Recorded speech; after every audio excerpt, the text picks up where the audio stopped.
Yeah, here's what I want to talk about. Here's the main topic about this whole AI and copyright. If you did not think we are in an open, all out war between creators and creatives in these giant tech platforms and tech bros, look no further. Exhibit A.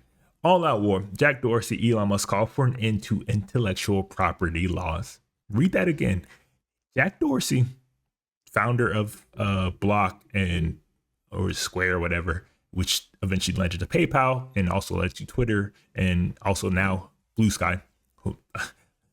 Very, very wealthy tech bro, billionaire who has control over a lot of our social media platforms and other places that we commune and create and put work out and content at. Jack Dorsey. Hold on.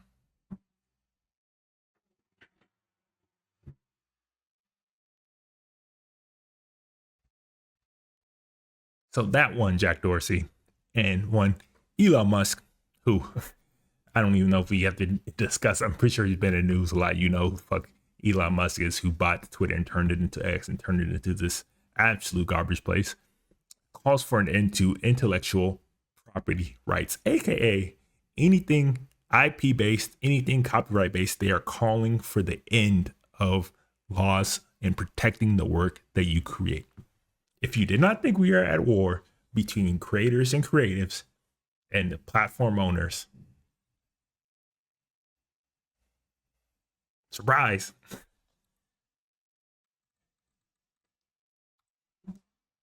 Here we go. This shout out to the music business worldwide. They also have a lot of very good articles talking about the latest going on, especially in music, obviously. The growing debate over the future of intellectual property law in the age of AI took a wild turn in the past few days when Jack Dorsey, the co-founder of Twitter and Block, which, initially leading figure at Blue Sky, declared he would like to see all IP law eliminated. Delete all IP law, Dorsey wrote on X. Elon Musk, owner of X and head of President Donald Trump's Doge, chimed in by saying, I agree.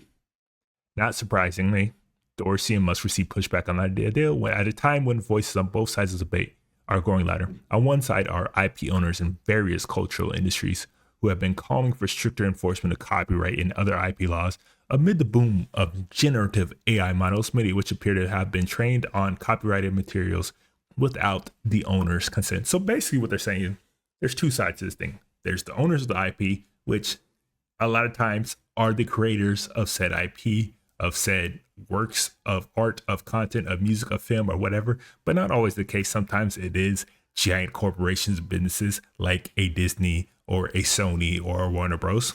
And then you also have platform owners, AI owners, whether you're talking about OpenAI, XAI, Meta AI, whatever. Pretty much any platform out there is doing some sort of offshoot of AI that needs content to learn on, because AI is not truly AI. They cannot create from nothing. So they need this, just as much data, as much content as you can feed these platforms for to be able to repurpose them into something new and original. That is pretty much the basis of this whole back and forth and beef that is going on that I don't really seeing ending anytime soon. But on the other side are the leaders of tech companies working AI that have found themselves under pressure from lawsuits brought by copyright holders over the unauthorized use of copyrighted materials. I don't know if you remember when AI kind of first burst onto the scene, there was a large pushback about where they're getting their material from, because they said they've learned it from the internet, they didn't necessarily say from copyrighted free material. They just vaguely mentioned the internet, but that led to a lot of lawsuits, some very large class action lawsuits from large swaths of artists and creators as they seen very clear, evident imitations of their own work in a repurposed manner, which, if you were a human being, if you just took that same kind of look or that same type of copyrighted content and then twisted it in that same way as, let's say, Ann did, you're 1000% liable for copyright. So I don't really know how these things are going to play out, but I'm assuming they're not going to necessarily play out in their favor, hopefully.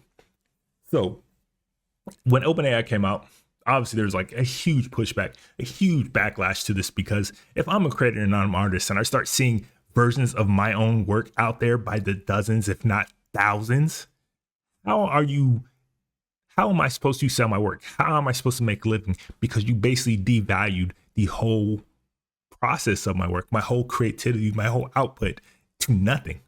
Because why would I go to this person for an artwork when I can just punch his style into an AI generator and get something close enough? You can't do that as a human. You can't just sell copies or sell versions of somebody else's artwork or content that they have copyrighted, that they have actually protections on. Why should AI be able to do that? Ed Noon Rex, a former VP of audio at Stability AI, now a leading campaigner for the protection of intellectual property, described Dorsey and Musk assertion. That's kind of crazy. Former VP of audio at Stability AI, now a leading campaigner for the protection of intellectual property. So a former AI executive is actually campaigning for Stability AI. Okay. Professional grade images, image, video, audio, 3D, all based on AI. Huh. Wonder why you had to change a heart. Wonder why.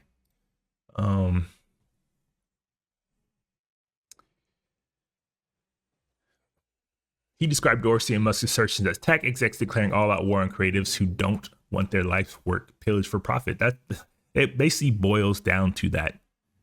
They want access to your work for free, and they don't want to give you any money or any payments or license fees or anything, because they assert it's for the betterment of humanity. Is it for the betterment of humanity or the betterment for your pockets?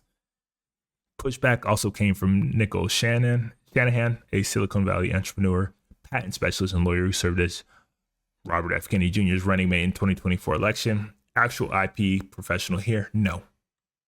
IP law is the only thing separating human creations from AI creations. If you want to reform, let's talk.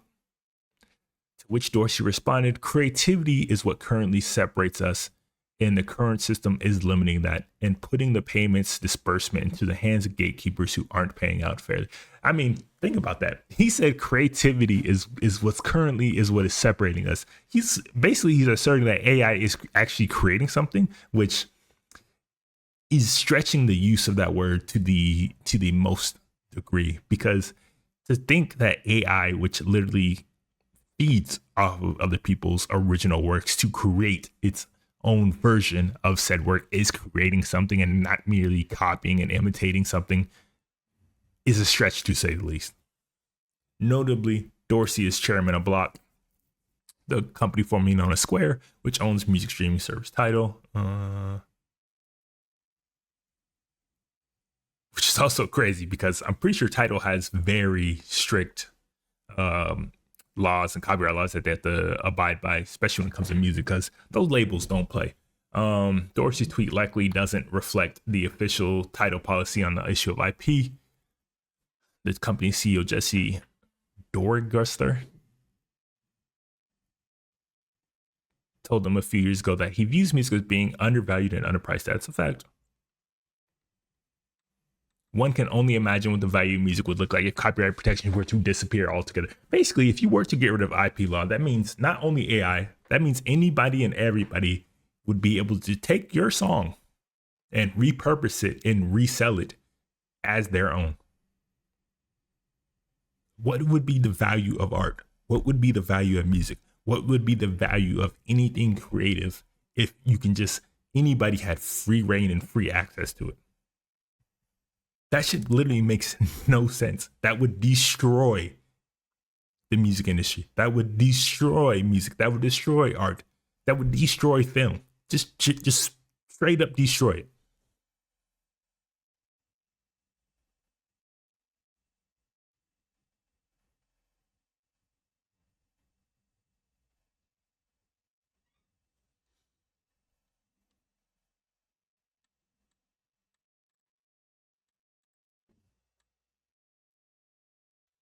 Look, man, this is a very ongoing topic of discussion amongst creatives and just the industries in general, because they think their life work, like they said, being pillaged freely by these AI companies and being put out again. We just talked about the example of Hayao Miyazaki, as you saw image after image, but upon the tens of thousands, if not hundreds of thousands of images being used in his exact style and his purpose and repurposed for just pure consumption. Somebody was getting paid off of that, and it was the platform.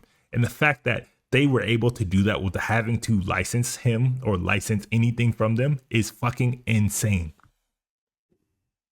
I 100% agree that copyright law and intellectual law needs to be reformed, because companies like Disney and other people holding the rights to certain things for like 100+ years and then redoing it, like there's a lot of things that need to be reformed in terms of that and hoarding things. And like, I think copyright and music can be way too strict at times.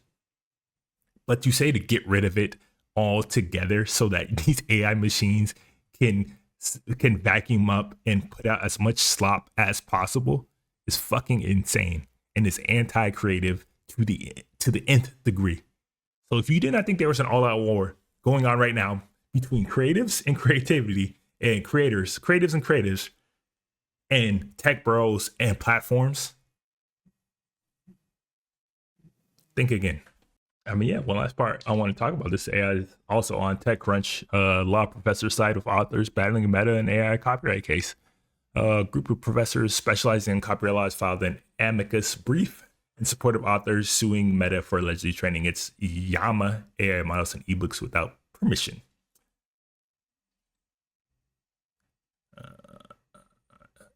Of course, Meta calls theirs fair use. Fair use. All right, let me talk about fair use for a second. Fair use is, I'm gonna pull up a definition for y'all about fair use, because it can be fairly complicated and how it's kind of used and perceived, and it's very kind of subjective.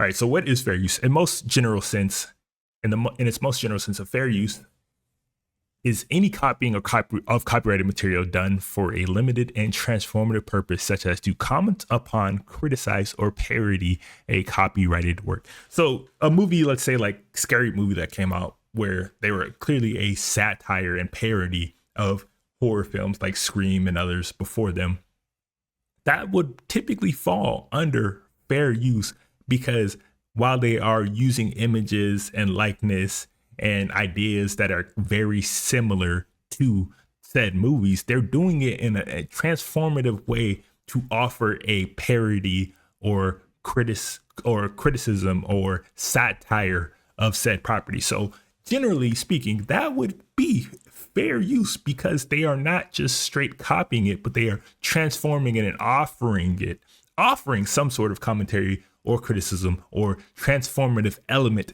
to said subject. That's the general kind of overall ideal of fair use. So a lot of reviews can also typically use pieces of movies, pieces of songs, pieces of whatever to offer, to enhance the said commentary of review, of criticism of that content. So that would also fall under fair use. A lot of times reviews, reactions typically are fair use, but this is very subjective, because go on YouTube, create a video, react to any song from any major artist, let's say like Taylor Swift or Beyonce or whoever, and try to put that up and see if your argument of fair use allows you to place that said video on their platform. Try it and see. I promise you it will not be held up. So the fact that a platform that is equally as big, if not bigger, in forms of Meta, which clearly understands fair use and will not allow you to post somebody else's content on your own page, even if it is a textbook definition or example of fair use, that they are now themselves claiming their AI is using fair use, is just showing how fucking rigged this game is. Rules for thee, not for me. And the reason that they can only potentially get away with this is because they have large funds, large pockets to fight this in court. Yes, as a creator, you can fight any fair use claim and you might possibly, maybe win. But do you know how much money you would have to spend, how much time you would be wasted in court fighting these claims of copyright infringement when it's clearly fair use? That is why they use these platforms as bullies to bully creators from touching any IP. Go ahead, try it with Nintendo, try it with Disney. See how quickly that shit gets clapped down. Rules for thee, not for me. No, your shit's not fair use, but I can use your shit in my platform to teach this AI model because it's fair use. Now, think about that. It's fucking insane. I agree with him. He calls Meta's fair use defense a breathtaking request. It is fucking breathtaking. For greater legal privileges than courts have ever granted human authors. That's exactly what I said. If you are a human person, go ahead and try and copy somebody's song and put it out and just add some tweaks to it and put it out as your own. See how quickly you get taken to court. The use of copyright works to train generative models is not transformative. Fuck no, because using works for that purpose is not relevantly different from using them to educate human authors, which is a principal original purpose of all authors' works. The training use is also not transformative because its purpose is to enable the creation of works that compete with the copied works in the same markets, a purpose that, when pursued by a for-profit company like Meta, also makes the use undeniably commercial. Facts. Everything he said is facts.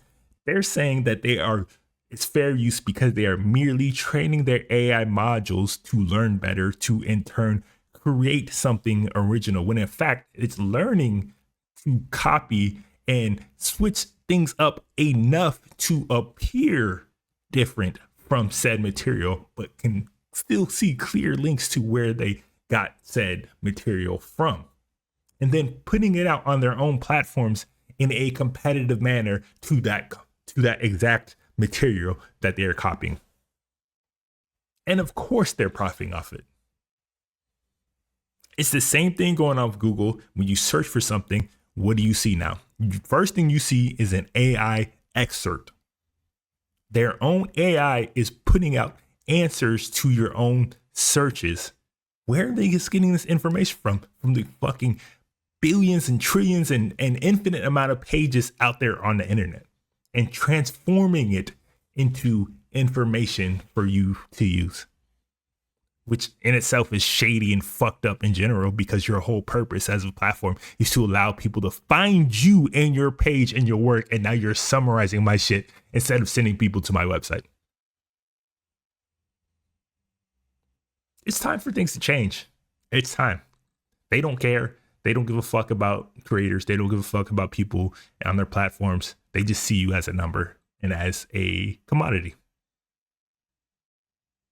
Crazy.